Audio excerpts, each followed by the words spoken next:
Site surveying and analysis are crucial steps in any architectural or design project, providing a deep understanding of the site's characteristics.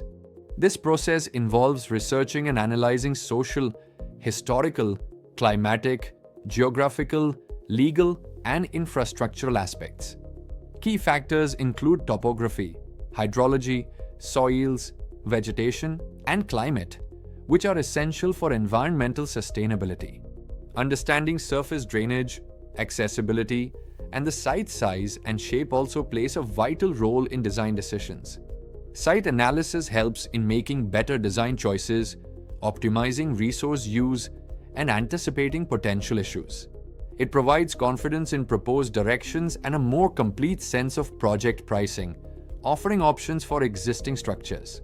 Architects conduct site analysis to understand existing conditions and create a framework for informed design decisions.